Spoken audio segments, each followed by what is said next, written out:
I give you my phone number before we leave, will you text me that information?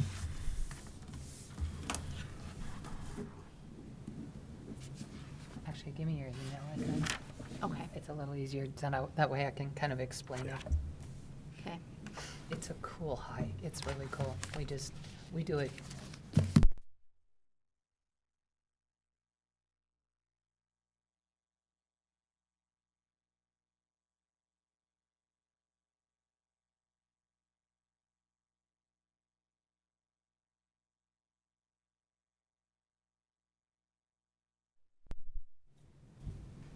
Have you been to Puerto Vallarta before? Last year, same time. Okay.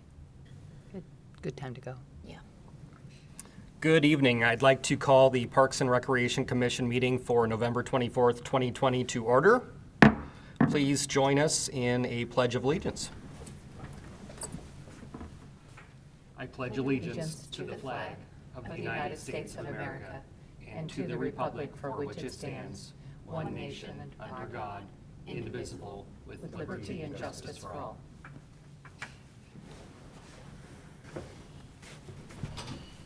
Thanks for everyone who's joining us in person.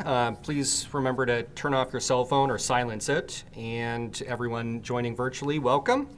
We'll start with the roll call of commission members. Hale. Present. Cornwell. Present. Zibell-Wolfe. Present. Duczek. Here? Noyes. Present. Okay. And we don't usually, but do we have any amendments to the agenda at all? No. Okay, so now we have the ceremonies, announcements, appointments, and presentations. Dave wanted to kind of explain what we're doing during these times of COVID. So first of all, thank you for all making it. We have a quorum, and that's exciting because we have some good things to do. Currently, as it stands, we can only have 10 people in a room to meet the state governor's protocol. As it stands right now, that means 5 board members that are present. We've got then staff members and members from the audience. So for tonight, to keep it at the 10, we will be doing 2 things. We will be moving people in and out because we have learned over time that in-person presentation is it's easier. Sorry, Tom, up there. But we'll do that, so you'll see Robbie make his presentation. When he's done, he will leave. Our other 2 staff members are monitoring it. Brian will come in, and then ultimately Tracy. So we'll just keep rotating it. Tom, who's out of state, will be on Zoom. So over the next few months as we navigate through this, if we get more board members, we will make those adjustments to make sure that we're always at 10. So, and at some point it may mean that you folks will, just like city council, our numbers get up there, half will be Zooming in and half will be here in person. So we will adjust. Unfortunately, probably even more important than me being here will be Haley, because she's taking the minutes and keeping track of all that. So we'll be flexible. And we're fairly spaced out, but we have the partitions between us, so we're good. And just as Dave mentioned, we do have 2 open seats available. So anyone interested who's viewing, please contact the city, go to the website, even call the Parks and Rec Department. They could direct you. Yeah, the city clerk's, office has it, but the applications are on the city website. Love to have some more representation on the board. Yep. And next is declaration of conflict. None. So we have the consent calendar, which would be the minutes from our last meeting, way back in July. I'll make a motion to approve the minutes of July 28, 2020. I would second that. Zibell-Wolfe. Yes. Noyes. Yes. Hale. Aye. Cornwell. Aye. Duczek. Aye. Okay. And no citizen issues tonight. That's my wife. Okay. So I think we're good. Okay. So the meat of tonight is the unfinished old business. And Robbie's talking about is he going to start with the sports field development? Yes. Okay.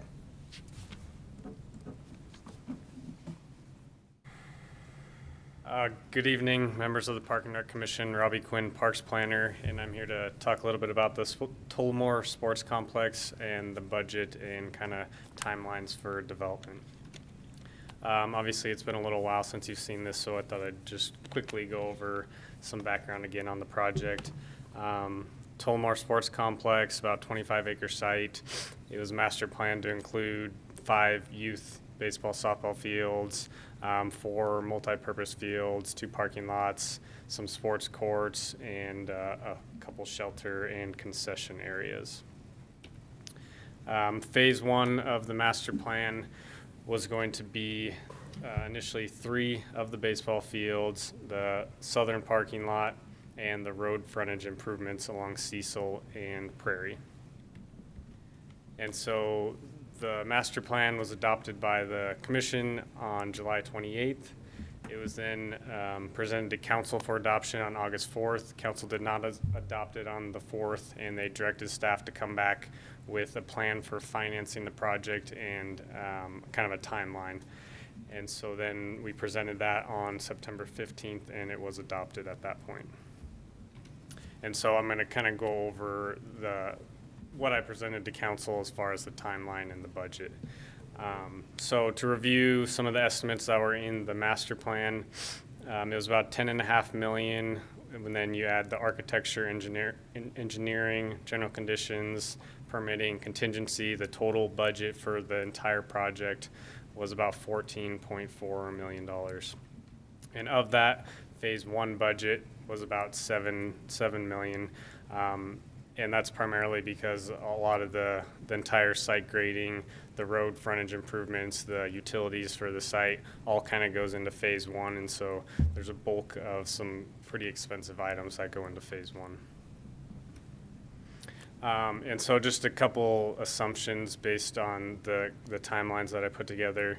They were developed on 2 scenarios, one with the current impact fee structure and one with the proposed impact fee structure that's going through kind of the process with the entire city right now.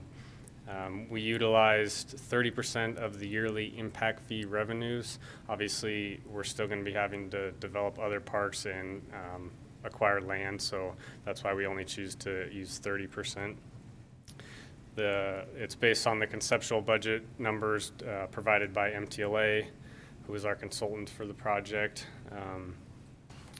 And we did remove the mass grading, the synthetic turf, and reduce the building construction cost, as a lot of that can be done in-house, so that reduced the overall budget for the buildings by about 30%. Phase 2 and phase 3 were just estimates at this point. We didn't go into a lot of detail with the master plan on how exactly those phases will be budgeted, and grants were not factored in at this time. So this is kind of an example of what I did for the timelines. So I'll just kind of explain it a little bit.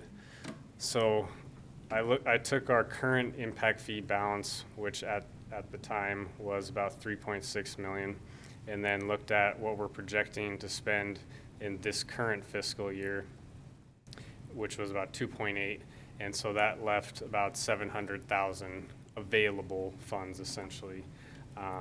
So then looking at revenue for the current fiscal year, I used the projections that were in the impact fee study based on units built for single family, multifamily, and what revenue that would develop with the current impact fee structure. And that was about 1.3 million. And then again, as I mentioned, 30% of that equals 400,000 essentially available for this project in this current year. And so looking at what we wanted to do this year for the project, we started with design. So we look at doing the road frontage improvement design with civil and the geotech and the landscape architecture, and then the mass grading plan and the geotech for the sports complex itself. And so those items were about $340,000. So taking the carryover plus the new money essentially with the impact fees and subtracting what we're projected to expend, that left another $800,000. So then that carries over to the next year and so forth. So doing that, we kind of broke up the project based on what we could actually spend per year with the 30%. And so without going through every single year, I put together a summary. So with our current impact fee structure, it kind of breaks out into a 20-year project utilizing 30% of the funds. So the first year, again, road frontage improvement design. The next year would be phase 1 design. The following year would be road frontage improvement construction. And then we'd actually take 2 years off to build up funds for the beginning of the complex phase 1. So we'd start with the utilities and then the restroom concessions, and then have to wait another 2 years before we have funds available to build the actual first 3 ball fields. So with that in mind, we're basically looking at 10 to 11 years before we actually have ball fields with parking lot and infrastructure where we can program the site. So then after that, again, we'll go into phase 2 and phase 3, and final build out would be about 2040. And so obviously you can't read this, but it just kind of gives an overview in a timeline sense. So phase 1, about 10, 11 years, phase 2, 5, 6 years, and then lastly, phase 3, about 3 more years. So then looking at the proposed impact fees, you can essentially see that it cuts the timeline in half. And so now we're really looking at a usable site by 2025, so 5 years instead of 10, and then so forth. So again, kind of looking at the overall timeline, about 5 years for phase 1, 4 years for phase 2, and then 2 years for phase 3. And so just kind of summarize, either way, if the fees get adopted or they don't, we'd be looking at between an 11 or 20-year construction timeline for the project. And as I mentioned, grants were not included in this estimate because they're an unknown. Obviously, they would expedite things if we were able to get them. And then currently at the last council meeting, they did approve the mass grading design with MTLA. So we are underway on the mass grading for the complex itself. And so the hope with that is the previous landowner has agreed to contribute to the mass grading efforts. And so we're trying to finish the mass grading plan this winter to be able to have him come in next year possibly and help with the mass grading of the site. So with that, I stand for any questions. Yes. Could we get copies of first of all, of what you just showed? It's not in the packet. Mhm. And then the second question I have is on the proposed fees, is that something that the city is considering increasing, is impact fees? Is that what is, I mean, that would cut the timeline in half almost, so Right. where did that come from?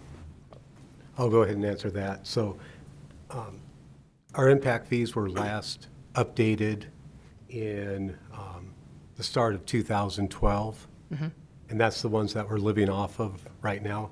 In that particular one, they reduced the park impact fees on an average of 34%. So we went backwards from where we were.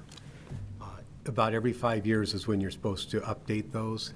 It's been beyond that timeline. So the city in August of 2018 went in a contract with Tischler Bice to update it. They had it ready, that would have been December of 19. Since then, with COVID and other things, it's kind of sat there. Planning and zoning is going to be bringing it out to a forum to the builders and the general public. I've been told it's going to be in December. They're going to run it for public comment. And then their plan is to get it to planning and zoning by February, if there's no major changes, and then to the city council for March for adoption. Okay. Yes, there is substantial increase in that when you look at where we're at now. Yeah. Marginal increase if you look at where we were originally, but that's what it's predicated upon. We do a replacement methodology, and that simply says that we're going to maintain this level of parks and parkland with amenities as populations go up versus a project base. And how they come up with that dollar amount is based on the value of our system. So that's already been done. They look at it, they look at land acquisitions, and mind you, that started in 18, so even the cost of land has changed. Sure. So I was at that meeting in 2018 and had not heard one thing about it. I would be curious, not necessarily The right city now. council meeting? No, it was the one at the police department. Okay. I think, wasn't that in August of, right around then? Anyway, it was, we talked about all the different kinds of impact fees. And I would be, not tonight, but I would really like to know how that compares to what we talked about that night and where they're coming, you know, what that is looking like. Okay. So obviously, it would benefit Park and Rec immensely. That would be great. And streets. Right. Police and stuff. That information is supposed to be out, I was told, by Planning and Zoning, beginning of December, so that whole packet will be available. I'm Would sure you I make can- sure we get that? Yeah. Perfect. Awesome. It's fairly close, but once again, Okay. I think that meeting was the kickoff with Tyler Bice on it. So some things have changed a little bit, but Okay, they hadn't crunched all the numbers. okay, good. Yeah, and obviously the impact fees are the major source of funding for our park development, so it really impacts every single one of our projects. Anyone else have questions for Robbie? All right. Okay, Thank you. thanks for the update.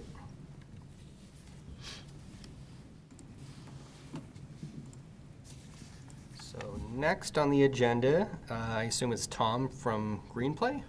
Is that correct? And Brian will be on his way in. We'll make Robbie mask up as he exits. And We starting with the downtown public space feasibility study? That's first on the agenda. yeah, they're just going to dovetail into each other. So I think Brian's talk will probably cover both of them. Dave, do you want me to start sharing my screen now or wait for Brian? Brian is now at the podium, so we'll let Brian start. Good evening, Chairman and members of the Commission. Brian Myers, Parks Manager for the City of Post Falls. And tonight we bring forward two projects that we've been working on for quite some time. We kicked this off with a request to Council back in January 15th, 2019, with an RFQ to seek consultants to draft a Park and Rec master plan and address two feasibility studies. And the last portion of this is the feasibility studies. Those have run concurrently with the master plan. They sit slightly different than our full master plan. These are more of a guiding document. They're something that we contracted to look at just whether or not we can move a project like this forward and what would the community generally want. What are the boundaries on it? What are the major elements that they would want us to be considering as we begin to dive into an actual project as it relates to one of these two types of facilities. So they're somewhat different than what we've been considering all the way through this process up until the adoption that you folks recommended August 18th, and then Council officially approved our Park and Rec Master Plan September 1st. So this one kind of props that up and provides us with documentation and direction when we go to seek our next RFQ for individual facilities within one of these spaces or moving the community center project forward. The other piece that we have to address tonight, we had one little hiccup in our agendaing. So we will do the full presentation. Tom will give the presentation on both topics. The downtown civic spaces were supposed to have been presented at the last Park and Rec Commission. We didn't have a quorum. So everything was agended. The full plan was included in your packet there, so you had that available, and it was available to the public up until the morning of the meeting when we found out we didn't have a quorum. That PDF did not get attached in this packet. It is available on the website. It's there for the public to view, so it's been readily accessible. But with that being in that condition, the best path we see forward is to bring that one back at the next for the actual action. So no action item on the, On the downtown okay. center. The civic space is good to go. And then kind of our place from here, we'd be seeking action in providing a staff report basically to council, because this is, once again, a feasibility study. It's not a true plan. It's not like what you just saw with Robbie on the sports field complex, that here's where we're at, this is what we're moving forward. These are the general bones of where we're headed, and this plan really documents, can we even make a project like this happen? How much is it going to cost the city? How much is the city going to be able to recover those costs? And what are the elements that the city is going to be inquiring or expecting, and some general phasing and that sort of thing. So we can look for those opportunities, so we can begin to go out and check through the priority list that's going to be outlined in these plans. So with that, I'll turn the mic over to Tom Deal. He is a principal with Greenplay, and he's been working on these 2 feasibility studies throughout the whole project, and he's been on our full master plan project as well throughout. So with that, Tom, you can share your screen. And Brian, thank you very much. Do you see my presentation now, I hope? yes, we see you. Okay, thank you. So, Chairman and members of the commission, I thank you for the opportunity to present tonight. As Brian said, I'm going to present on 2 different feasibility studies. And because we ran them concurrent with the master plan, they definitely have an element of a needs assessment included. So the purpose of the downtown feasibility study was really to determine the key components in developing public spaces in the desired downtown area. And the downtown area, the goal was to develop a key city amenity that could serve as an economic driver for the development of local businesses. The study is meant to assist the Post Falls Park and Recreation Department and the town in prioritizing the necessary components that should be in a downtown area that would meet the identified goals in the 2020 Park and Recreation Master Plan. I have about 21 slides, so I'll go through this fairly quickly. If you have questions, please let me know. If not, we'll open it for questions at the end. So that was the purpose of the study. These were the actual identified goals of what we were looking to do with a downtown area, to capture the vision for the downtown public spaces, to have the appropriate mix of components and programming opportunities, to provide ideal area sizes for each component, to provide financial considerations, and to determine the potential cost recovery for each of the spaces. Working with Dave and Brian and Robbie and the team, we developed these vision items, and it also included what we heard from the community and public engagement and throughout the survey. We wanted to design or recommend that you design an area for all ages and abilities, that you create a community gathering space that had leisure and activity spaces, that this space would be an economic driver. It was important to connect the existing recreation activities and opportunities to the adjacent areas in the downtown. It was important to celebrate and activate with recreation those areas. We wanted to make sure that the proposal and the recommendations would be sustainable, looking to provide key city amenities and placemaking elements, and to make sure that the programming that was planned could be flexible and adaptable. And we were definitely looking to make sure that we connected the downtown areas both externally and to make it comfortable to move around and connect internally within the town. We came up with several recommendations. We were recommending a phased action plan that dovetails as much as possible with the other plans the city has been working on. For example, the city center plan and the city center parking plan and other strategic initiatives. Examples being the streetscape and the parking improvements with Festival Street improvements. And we were looking to do all of this to maximize the city project funds and any new construction efforts.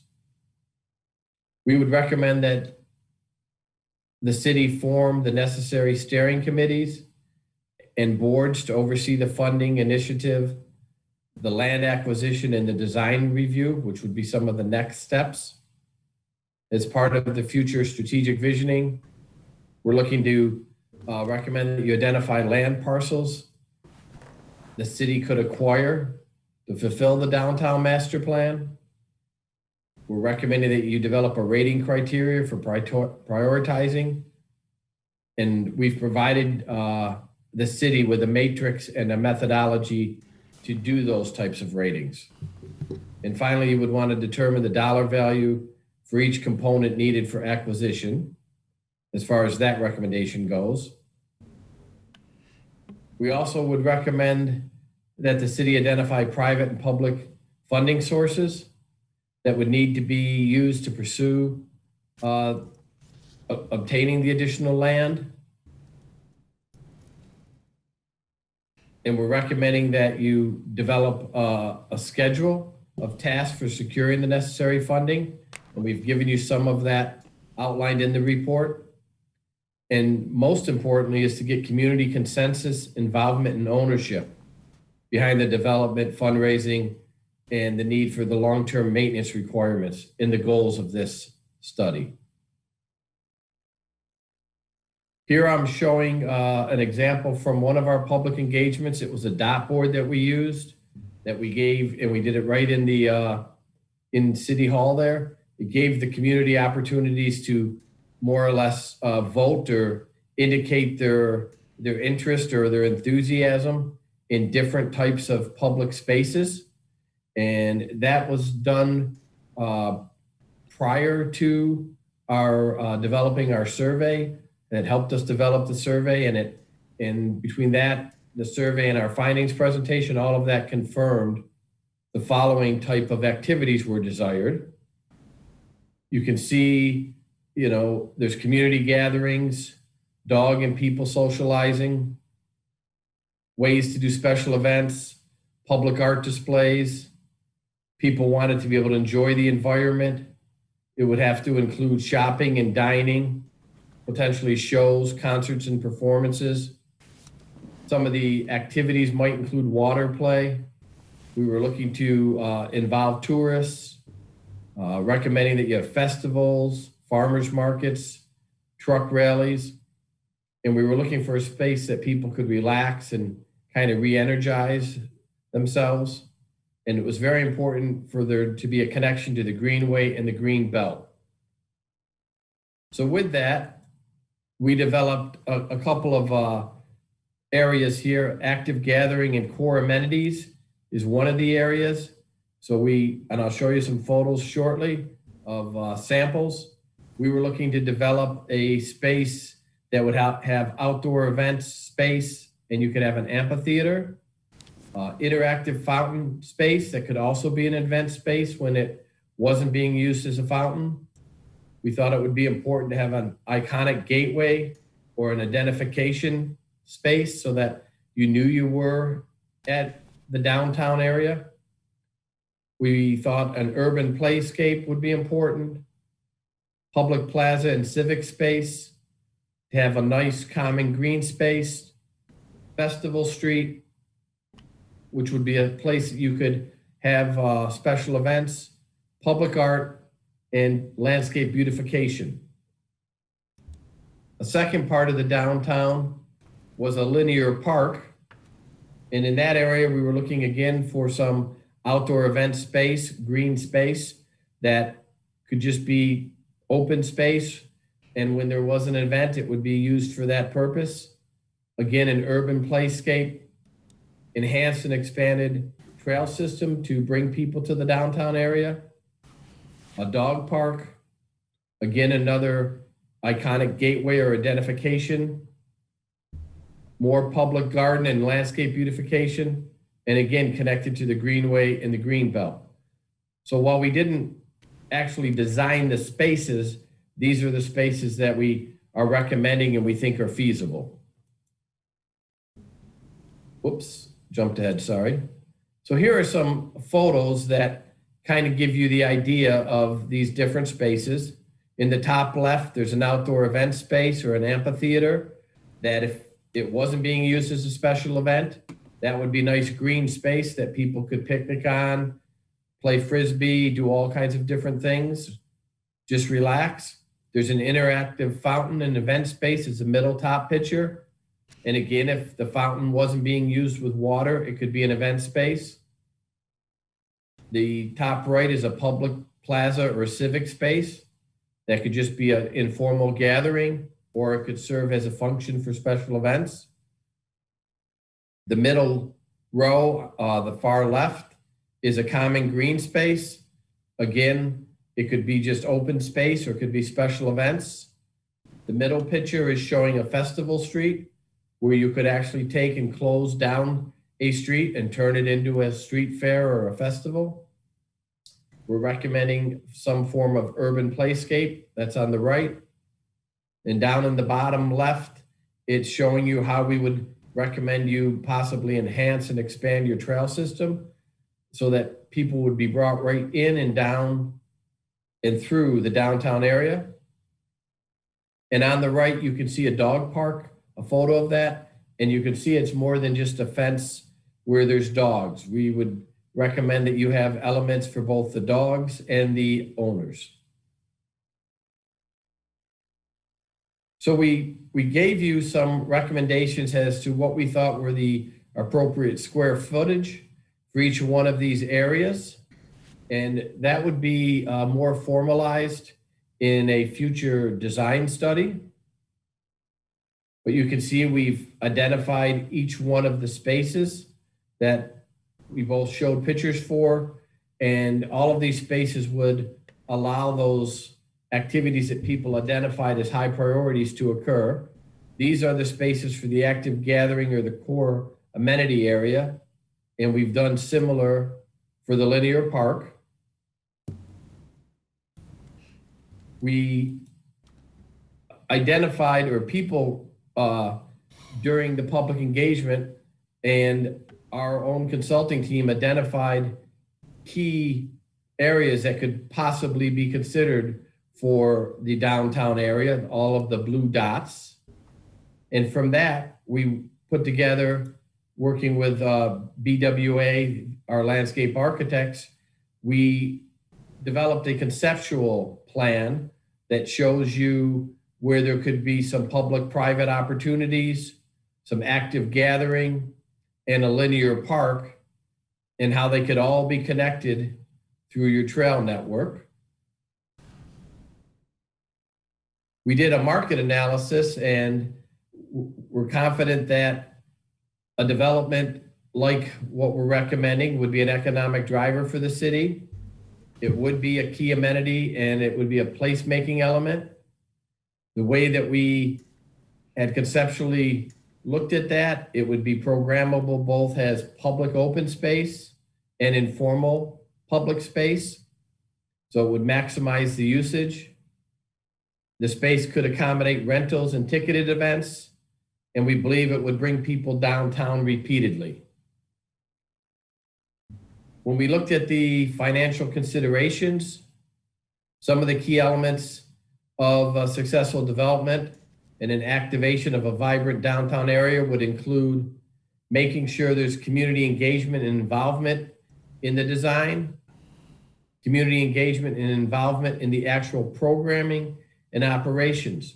So you would want to be constantly working with the community on any type of programming that you're considering. A commitment from the city to maintain a higher level for maintenance.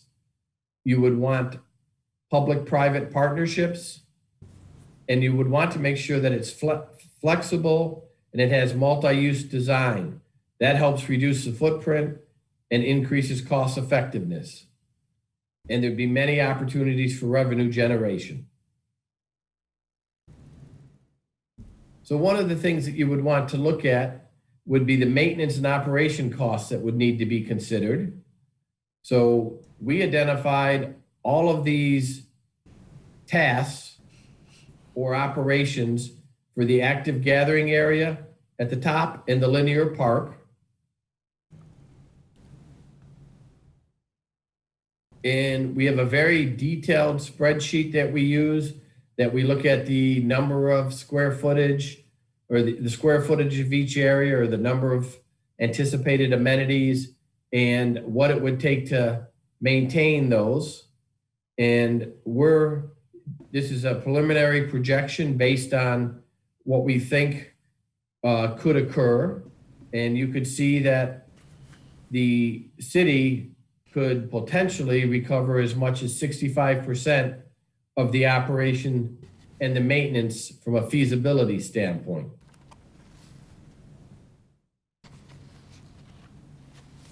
When we looked at our needs assessment and the community input, some of the top ranked priorities that were identified for the future were the local trail connectivity, additional open space, and the regional trail connectivity. And we feel that the conceptual design that we came up with met those identified priorities, and that it would be feasible to do something like the conceptual plan. So at this time, I'd like to ask if you have any questions or any comments.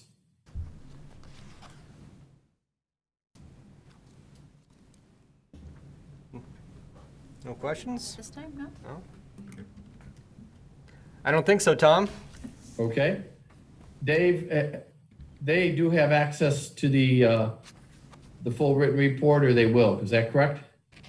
They have had it in a previous agenda packet, and it is available Okay. on the city's website. So for those that are Okay. viewing this through their live stream or otherwise, through video on our YouTube channel or some other source, we've got, these are on our Parks and Rec homepage.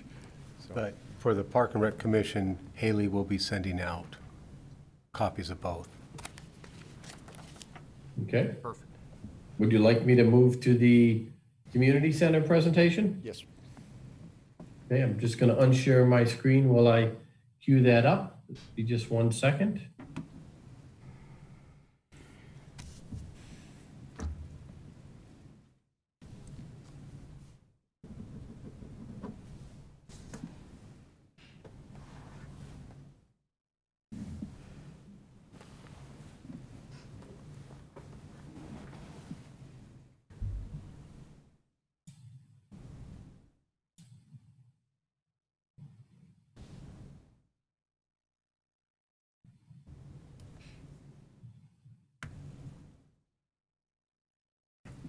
Okay, I'm going to share my screen again.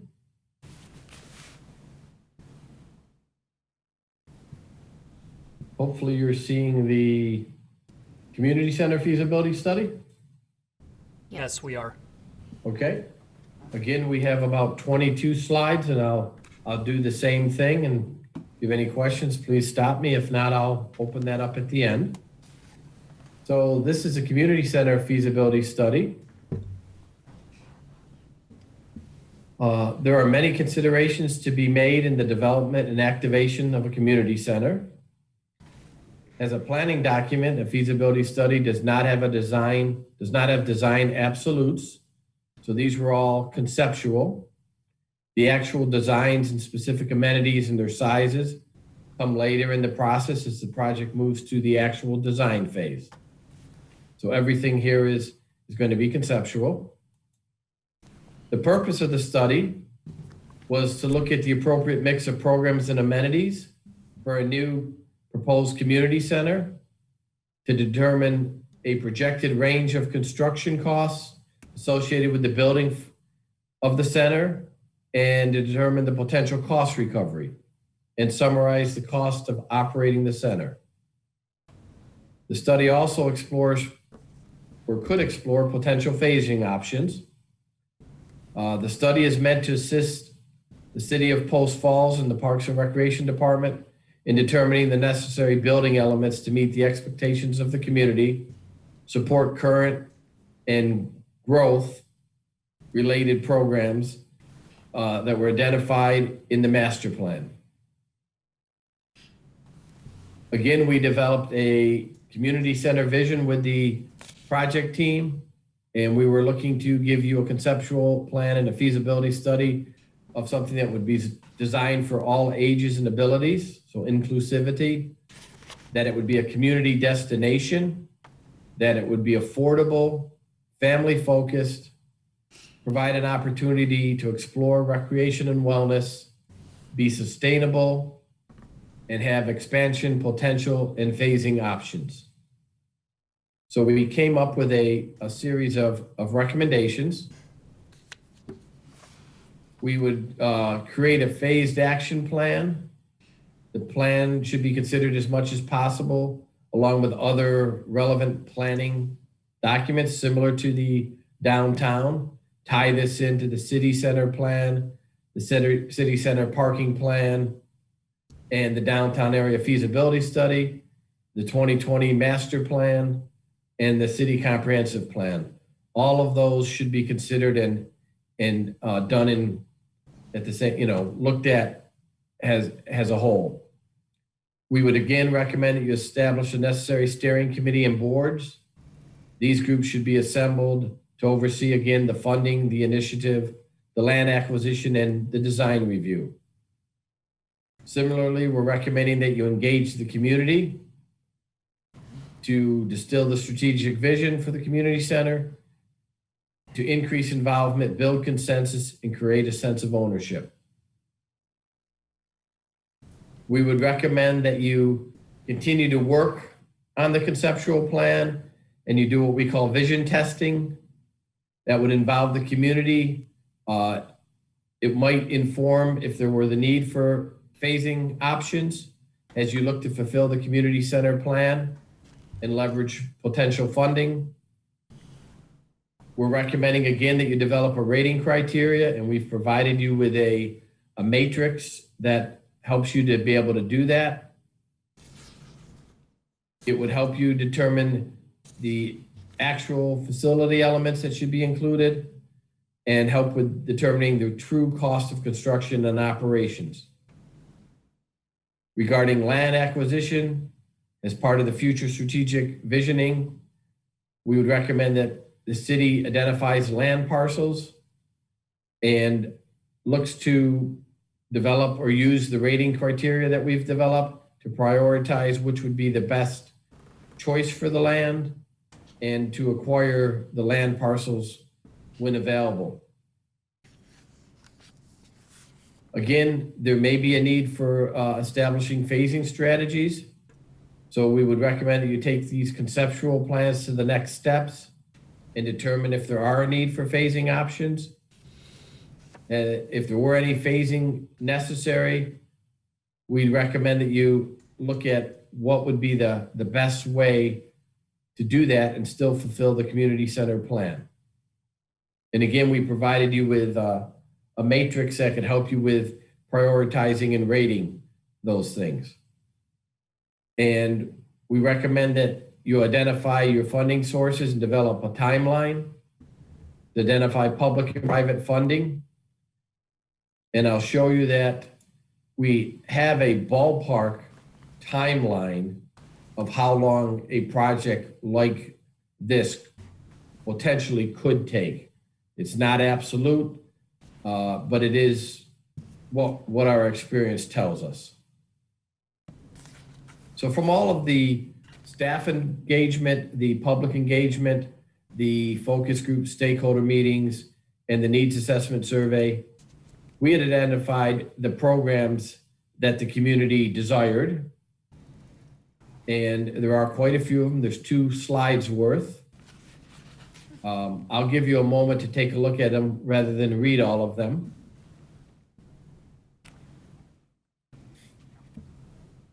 And again, there's a second slide.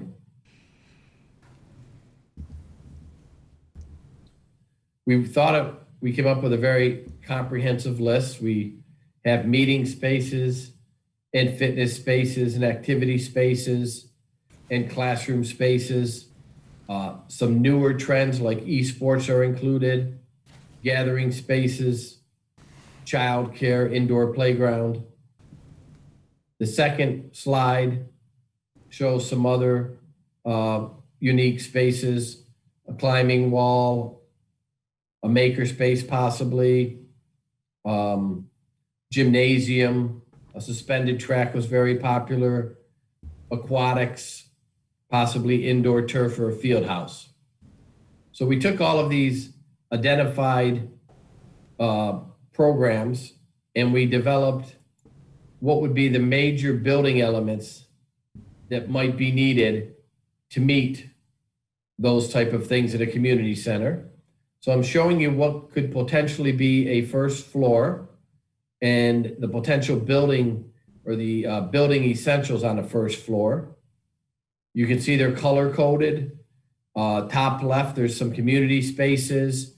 The activity spaces are the yellow. You can see top right, what looks like potentially the gymnasium area. You can see another large box below that. That potentially could be like a field house or turf space. The yellow in the middle could be an indoor playground, racquetball courts, fitness, all kinds of different things. You'll see we've included the blue, which would be potentially aquatic space. The next slide shows you some potential images. The top left is some fitness equipment. The center picture on the top is a children's play area. The top right would show multi-purpose spaces that could be used for group exercise and fitness classes. In the middle row on the left is one of the newer trends, the esports area. We're showing a casual lounge or game room area that would be available for all ages and abilities. We're showing more multi-purpose space on the center row on the right. The bottom left is showing some multi-purpose space for meetings, banquets, and special functions. And the bottom right is showing a social space, a cafe that could provide additional community gathering space, but also provide revenue. We're showing you, a photo of a gymnasium space. Here they're playing volleyball. You can see there's also basketball and there's dividers. You could have pickleball, badminton, many activities. We're showing aquatic space, both competitive and recreational. Here we're showing you the potential major building elements that could be included with a second floor. Here are some of the photos. We're showing you an indoor running or walking track. On the right, we're showing you how they're now being developed to be activity trails that go throughout a facility. They change levels. They can have activity elements. And down in the bottom, we're showing you sample of synthetic turf or field house space. Here we're showing you where we developed the spaces that we thought were needed and the potential square footage based on the community input and the size of your community. And we have a square foot for each one of these spaces and then a subtotal for each, both for all of the spaces, the operations, the facility administration, the aquatic spaces, activity spaces, community spaces, and even community center outdoor spaces.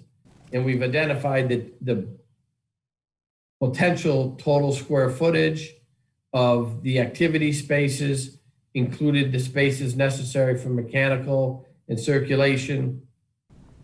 And we've indicated how many acres would be needed, including the outdoors and overall.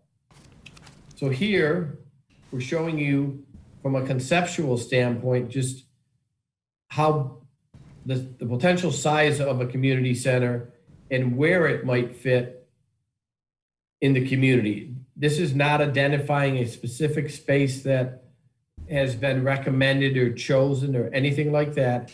It's simply meant to kind of show you the size of a community center, including the parking and outdoor spaces, and give you a relative understanding of how that might fit in a space that you would understand within your community.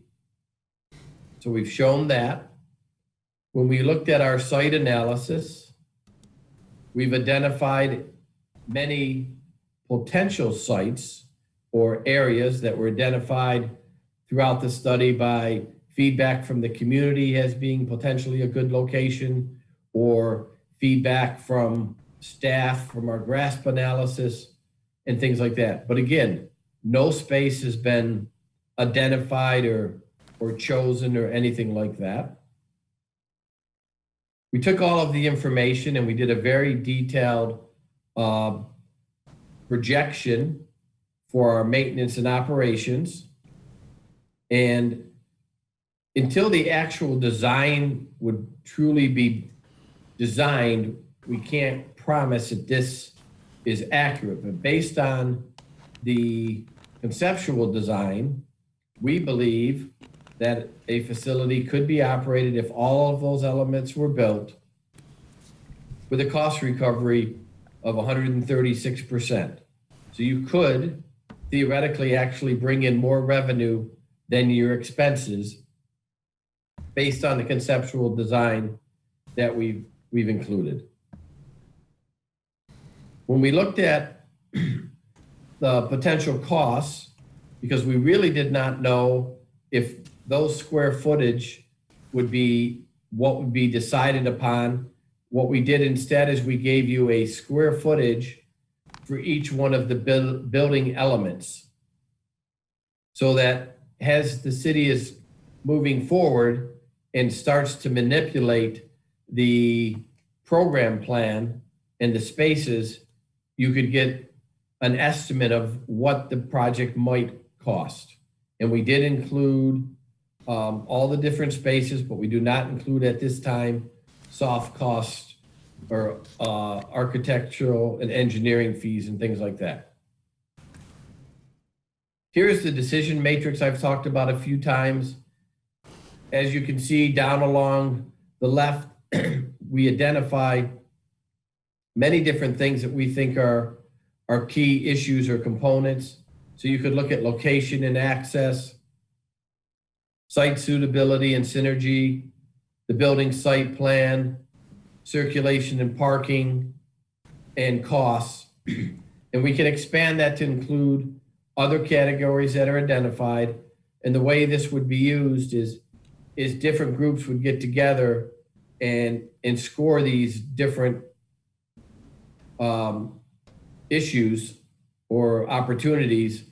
And then you get an overall average, and you can look at what each group thought, and you could have, we've set it up so there could be 4 different groups looking at it, and then you'd have an idea of a consensus of what the group thought as to which might be the best site or which might be the best amenity and things like that. So it's customizable. And at this time, I'd like to ask if there's any questions or comments.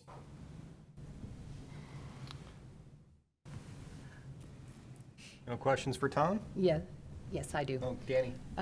Well, and I'm not sure if it's for Tom or maybe for Brian. Initially, when we talked about this space, I think we're talking about somewhere between 12 to 15 acres is what we had in mind.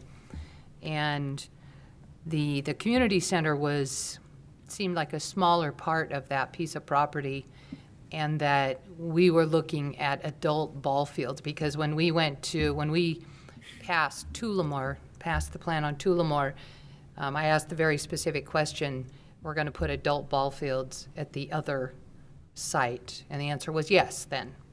So what's changed? So what has changed with this individual study is this was just looking at the actual feasibility of a space generally. We have that decision-making matrix that's being recommended in this plan that will help us as we get to actually locating where our facility would go.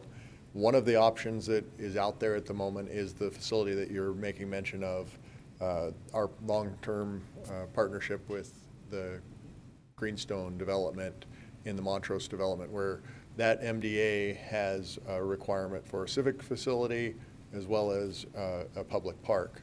And that document, that guiding document for that regulating plan for that development will provide us some opportunity to work with that developer and try to find some partnership and maybe some synergy that could locate this in that location. So that'll be one of those decision-making frameworks of, yes, we're going to move this forward in this spot, somewhat likely, but there's still a lot yet to be uncovered and determine whether or not that's the right location and where that's headed. You know, if we look at the scattergram of the potential locations of where the public was looking, there was the one up north, kind of north of Crown Point. The high school just located that location, so that we're already going to have great community outreach and public facilities in there as the high school develops with their future bond referendum. The Montrose location was highlighted. Something in the downtown was highlighted. So is there somewhere in this downtown between, say, Greens Ferry and the downtown area that we can find a place for this? Maybe, but it's starting to get really tight down here. The urgency of us trying to locate this property is really starting to show and boil up that we need to start refining where this is going to be and set that opportunity, because we are 5-6 years to actually getting a facility once we decide to break ground. If we don't have the ground somewhat secured at somewhere in that nearer term, is there going to be space available for something like this? Yeah. And then the last one was that Highway 41 corridor, and we can see the development progression along that Highway 41 corridor with Tullamore, and then the Greens Ferry corridor kind of moving up, and then now with the expansion of Highway 41, anticipation is that there's going to be quite a bit moving out there. So those are the kind of the three major areas that folks highlighted as potential locations, and those are all going to be things that separate board should be weighing out and determining, yes, this is a great opportunity and we should move forward, or yeah, these other things, they may be stronger. So it should be of the community. We want the space to be in a location where folks are going to be drawn, that we'll be able to see some other economic development from the additional circulation around the space. And so those are all questions we want to be answering as we work through that matrix. Okay. If I could add to that, just to answer your question, the adult softball fields are going on at Montrose. Right. That hasn't changed. Okay, so then I can't remember how much property we have there, how many acres, but this plan specifically says it's 13.9 acres, and my understanding is we were looking at about 12 to 15 acres total. It's 17 acres right now between the two, between the ball field and the community center. Discussions with the developer he's indicated he's willing to sell us additional lands, and part of that was to see how much more lands we would need. Okay. First and foremost, the adult softball complex will be happening there. Okay. So this plan then, we don't have a very specific spot, as Ryan was indicating. Correct. So there could very well be cost of land included with this. Correct. Okay. And then I have another question for Tom. When you were figuring the cost recovery, oftentimes I think it's a bad habit by many people to say, hey, well, we can rent out this building 365 days out of the year or every weekend of the year so that it shows a maximum amount of revenue return. How did you actually figure out the total revenue on this? And I have no idea what you mean by passes other than maybe day passes or membership, if maybe, but how did you figure that total revenue? This is Commissioner, this is a high-level summary of the spreadsheet that I developed. And I developed a spreadsheet that, like, to figure out the part-time staffing. We looked at how often, the hours we anticipated the building to be open and how many staff would need to be there. And we calculated all of the hours for a year. And we did that working with Brian and Dave and Robbie and Tracy. The same with the rentals and the passes. We looked at all of the spaces that were there, and I gave a first pass based on our experience of what we thought a facility of this size could reasonably accommodate in the number of people coming into a facility and the number of rentals. And then we shared that with the Post Falls team, and we adjusted it until both groups were comfortable that it was reasonable. We purposely go conservative as opposed to renting out every space every minute.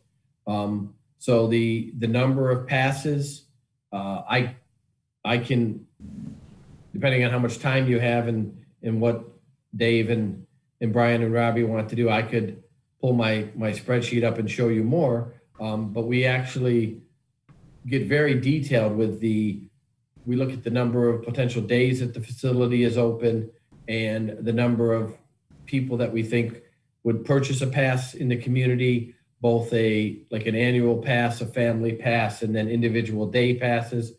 And we look at the spaces that could be rented that would not prevent people from still wanting to have a membership. So we're making sure that there's space available for drop-in and informal use in leagues and in programs. And the same with event services and recreation programs. With recreation programs, we used some historical data and history from the city to develop those. So how much do our facilities, our park facilities bring in now annually? Rec programs or? No, rentals? facilities, rental facilities. The rental facilities, well, the ones we really have at this point are the Trailhead Right. and that. This last year, I should actually be looking at you since you're the one who keeps the books there, but it's about 70,000. It was low this year, It would- but Yeah. Yeah, Okay. we were Okay. disrupted. Their with recovery is COVID. a soft. Yeah. No, this year would be a low year, but, okay, so that's pretty significant. Okay, Yeah, the rental number that was shown here was less than what we had at the Trailhead this past season. okay. All As right. far as No, I'm the satisfied with that. other activities, it's going to be largely dependent on programming and how we structure that, and make things available and demand. You know, we're definitely growing as a community. Right. Croc is busy all the time, and that's the primary place that folks are going for this kind of community recreation. Right. And ours is going to be a different facility when we get to that point. And our community is going to be somewhat different than it is today, because we're looking already 6 years down the road. If we decided to move this forward spring of 2021, 6 years from now, we'd actually have a facility that we'd be able to go play in. So you look at our growth numbers and projections there, we're going to be a community that's quite a bit larger than what we're seeing today. And what is that demand going to capture? And then what other businesses that we don't know are going to be competing against a facility like this, or offering something different?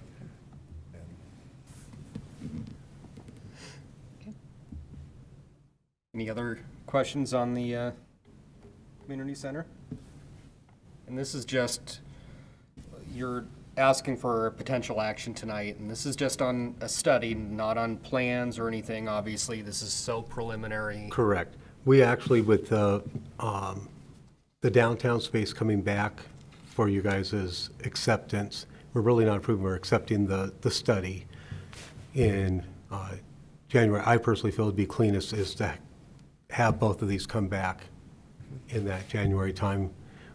And then we'll make sure on tomorrow morning to send out individual PDFs of this so you can, So rather than doing piecemeal, we just I think it would be look at cleaner both in for 2 you. months. The two studies do mirror a lot of the similar language, a lot of the same type things. So I think being able to have them side by side is the cleanest thing for you folks. So what is the, I know we're not going to do it this month, but what is the next action? What is it that you're going to want us to? You would accept or reject the study. If it's accepted, then we would simply do a presentation to the council. They're not adopting it because this really is a framework or a guiding structure as we go, as we look at available lands, as we look at any kind of development that happens, say in the downtown corridor. If the railroad went away, would that be, how much effort do we put into that? How much public-private partnerships do we look at? How do we connect it? How do we maximize its use? In both of these, you're looking at community engagement. If we can't engage the community in the usage of it, we're wasting resources. Right. So if we approve that, then the next They're step not tied is. to it. It's simply telling us that it makes sense. But by approving that, it would mean that we would move then forward to the next step. Start fine-tuning the plan, start looking for land, Yeah. setting a budget. And the reality is, we are looking for land already, obviously with the Montrose and that community center part of it, in discussions with Kevin Sneidmiller. And is he willing to sell us additional lands, and at what cost? Sure. We're looking at a rate of return on all of this. The other piece that this could play into is, let's say there's a favorable developer that wants to do something and provide some additional traffic to their development, say in our downtown corridor. And they see the opportunity, and because we have this study already in place, that we can draw these number of events and generate this sort of revenue to help support and prop this up as a community, maybe it opens up that conversation and almost works as a marketing piece for us to try to activate this downtown core beyond what we're seeing right now within the development type that's here. And so this is one of those that we sell our department, we sell our offering of what we do and how we engage our community and how our community wants to be engaged in their downtown core. And so this is a messaging tool for us on our community development, how we bridge that between Parks and Rec and our recreation program offering, our facilities, and our business development community. And I think that we don't know what those conversations are going to be yet. And that's, I think, maybe one of the big tools, especially with the downtown center, because there is this opportunity for those public-private partnerships and the plazas that maybe spill from the business into a privately owned common area that then ties into, say, our amphitheater that we're working on, or something of that nature. Maybe it's that, maybe it's something different, but it's a talking point, it's a discussion point to be able to have with the developer if they happen to come to the table and say, yes, we're looking at this. And then it also informs the other process that our community development department is doing as they update that 2005 city center plan. So they've updated the parking plan. We have a community public open space plan now with this. Should you recommend approval of it. Those two then inform the city center plan and help direct where community development is kind of providing their guiding document to our urban renewal district that is likely to be helping some of these projects come to fruition.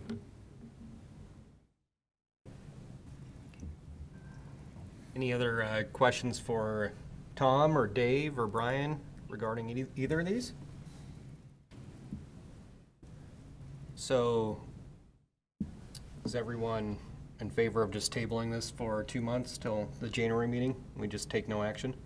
We just leave it on the agenda as old business? Okay. Well, thank you for considering it. Thank you for listening to the process and where we've been through to this point. I'll be quicker next time. Yeah, I appreciate the work and the attention to this. It's definitely timely within our community. So, Actually, the next time, Brian, you just simply come forward and ask and answer any questions. that's it? I don't even get to talk? You know how hard that's going to be for me. Thank you, Tom. Thank you, Thank Brian. you. Thank you, commissioners. Thank you, David and Brian. I'll sign off now, okay? Okay, have a good evening. Night. Thank you. Have a good evening and happy Thanksgiving.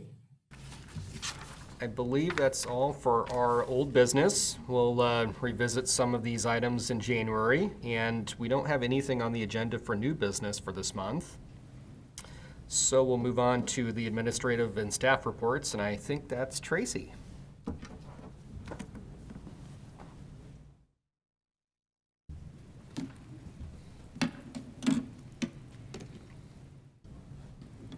Hello, I'm Tracy Stevenson, the Recreation Manager. I just wanted to give you a quick update on Winterfest. As we all know, we've been changing and shifting as we get the new staging and as we sit and listen. And so Winterfest has changed. It's not going to be its typical on the plaza with over 500 people or more, but we I wasn't willing to give up on the fact that Winterfest wasn't going to happen. Events mean a lot to our department, and so we kind of sat down as a team and we figured out what we came up with we think is a good alternative. As some of you may have seen, we had a drive-through Halloween, and it was a wild good success. It was very, very busy. I was expecting, if we get like 300, or 200, I'll be super excited, and ultimately got up right around 600. So we went ahead and decided, all right, we could do a drive-through Winterfest. Since Parks had already spent hours and hours making it beautiful out there on the plaza, we didn't want their time to go to waste. Not that the community wouldn't enjoy it just driving by, but we wanted to make sure it was highlighted. So what we have decided to do, thanks to great support by all the other departments in the city, and the police got on board, and our counselors got on board, and we're ready to go. So I was just going to explain a little bit what it's going to look like. We're going to have traffic turning in on right at where the Jack Center is on William Street. They'll be coming into our parking lot right on the corner of 5th and where City Hall is. So they can come either direction up 4th Street, and that's where they're going to come in and enter. And then I kind of broke it up into different stops. So when they come by the Jack Center, we've got to hold it them and the church and ask them if they wanted to jump on board. And the Jack is. They're going to be decorating, and they also may be handing out some information. I'm not exactly sure yet. We haven't heard back from the church yet.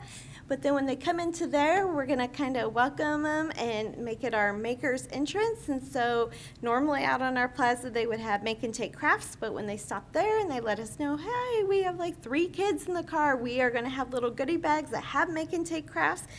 Because we were already prepared with our sponsors and our donations, which was TDS and Fuki. So we have the funding and we want to use it. And when we called them and told them about it, they were all on board. So there they'll be able to go ahead and get their little craft packets. And then they'll just come into our parking lot, and we will have Mrs. Claus Kitchen, which normally we do like hot ciders and little kits to make s'mores. But we're going to give them snowman soup, which is just a hot chocolate making kit for them to take home. And then on the actual front entrance of the plaza, kind of where you entered, our DJ is going to come in and play Christmas carols. And then we also got the Dreams Are, I believe, I should probably look at the name because I don't want to get it wrong for them, but there is the Dreams Are Forever Character Event Company is coming, and they're bringing the whole Frozen gang, and so they'll be outside waving to them and stuff. And then when they come out right here by the Chamber, the Chamber of Commerce is going to be out there. They're going to have a little booth and hand out treats, and then they're also going to be giving them like local shopping cards, like letting them know some of the local places to shop. And then the fire department's coming with their little antique fire truck all lit up. They're going to do their candy canes, and they're also going to be doing, this is their food donation night, so they'll be doing their collection for foods.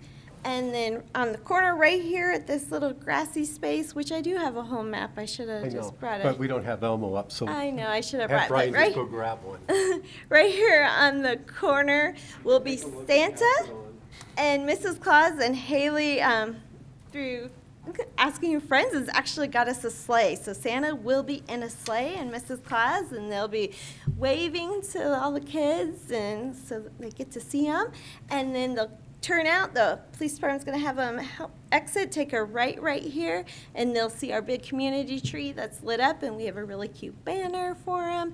And then we were going to have, the museum was going to go ahead and bring out their piano and do some Christmas carols, but their piano is in getting some work, so they're not going to be there. So their last stop they're going to see is the really cute, the tree all lit up and our banner and stuff. So we are asking that everyone just stays in their car, and our volunteers and our staff that'll be out there will be masked and gloved, anyone that's interacting with anyone, and then handing them items. And so we're hoping, we're doing a virtual piece also within City Hall. We're doing something that we'll put up on it, but we just didn't want to go straight to a virtual.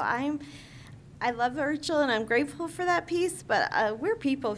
We want to see people and be out there. So that's what we're looking forward to on Friday, December 4th from 6 to 8 right here at the Plaza Hall. That's our plan for Winterfest. Is he trying to get up a map? But does anyone have any questions or anything about it? No, I just think it's great you got Santa multiple years in a row. That's great. Yeah, yeah. Yes, and I didn't want to do Santa with a mask, so we at least have Santa. He's waving and saying hello, and he'll be there for him. It's awesome. Thank you, Tracy. Thank you. Did you have anything, Dave? Reports? No, but I would like to just, I guess, piggyback on what Tracy said. We have continued to adjust our programming with the latest governor's protocol. We've had to cancel some of the larger programs, the sports programs. We just could not make it work. Staff is working on doing some skills clinics and getting the numbers down. We've been able to keep the dance and gymnastics going. It just means extra cleaning. It does mean mask protocol. It's separating out parents. They've been working on some virtual stuff, but where we can do things in person safely, and that's the key, is what can we do that is best practice. Not everybody's going to be comfortable doing it. We recognize that and we see that, but there are some that feel comfortable with what we're doing. We're trying to do that. So we are making adjustments. What started out last spring, we've learned how to adapt to some of this, so we're able to offer a few more items. We'll continue to do that because you hear the terms now, zoomed out, or whatever meeting platform you're using. But I've even seen, and I had to laugh at this, so this is a digression, but I saw a company doing a virtual sale for early Black Friday sale. This is from a company that only does internet sales. They don't have so I laugh because they're trying to use that, but we're seeing a lot of that overused too. So where we can do safe contact items that engage the public, this isn't right up there, but we're doing it. We will continue to adjust and follow the different protocols as they go up or go down. Staff continues to make a lot of changes, and obviously the rentals, we see them go up and down depending on what happens, both in our state and our neighboring state. We're going to be doing that for the next 6 months to a year. But we're also learning some things that work. We're having a chance to try new things. We will come out of this with, I guess, an appreciation for what we're doing, but also understanding that we had a chance to try some things and try some things to fail and learn what doesn't work, but we've learned what works. So this is just another innovation. I can tell you every time we have to make an adjustment or change that, staff, has stepped up to the plate, and we have some very creative people in there. So we'll continue to serve the community, and we'll go from there. So I'm very proud of what the staff has done. Very good.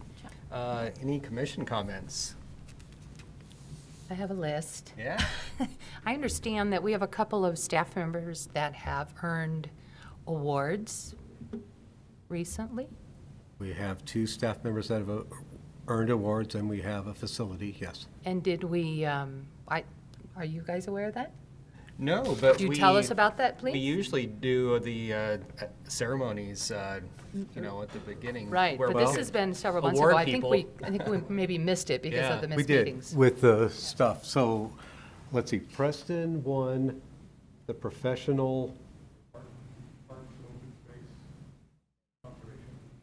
Did you hear that? Parks, Open Space and Conservation Award through the Idaho Recreation and Park Association.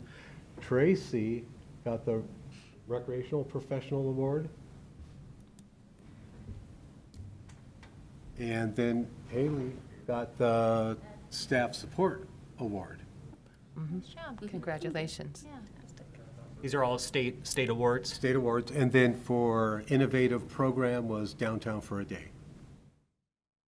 Very good. We're being recognized. That's awesome. Yeah, that's wonderful. That's wonderful. Thank you for bringing that up, because I kind of forgot about it. 'Cause that's, I know, it's that's been a way while. last month. Right. It's been a while since we met. Also, since the last time we've met, we have a new budget. Is that right? The budget Yes. planning has come and gone. Correct. Are we able to get a copy of that? of the Park and Rec budget. We can get you a copy. Sure, that'd be great.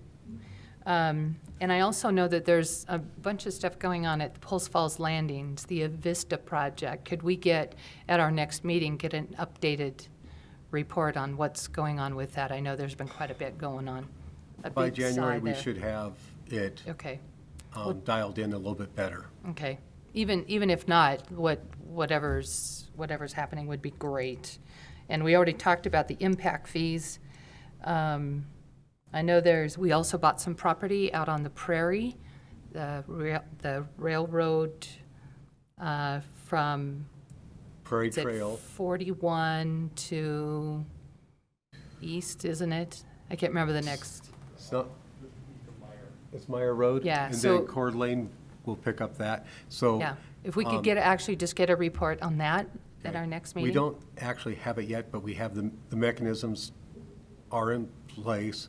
Okay, The environmental study was just completed by the state. okay, And so we expect that next year we will be coming in possession of it. yeah. Well, so if we could get a Yeah. report on that in January, that would be great as well. And then, is there changes coming to the community garden?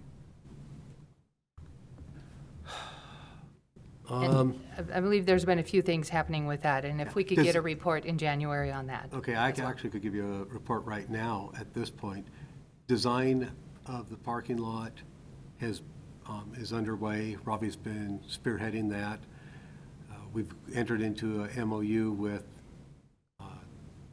the housing there, and we will be going after a grant. So we won't be doing any work till we get a grant for it.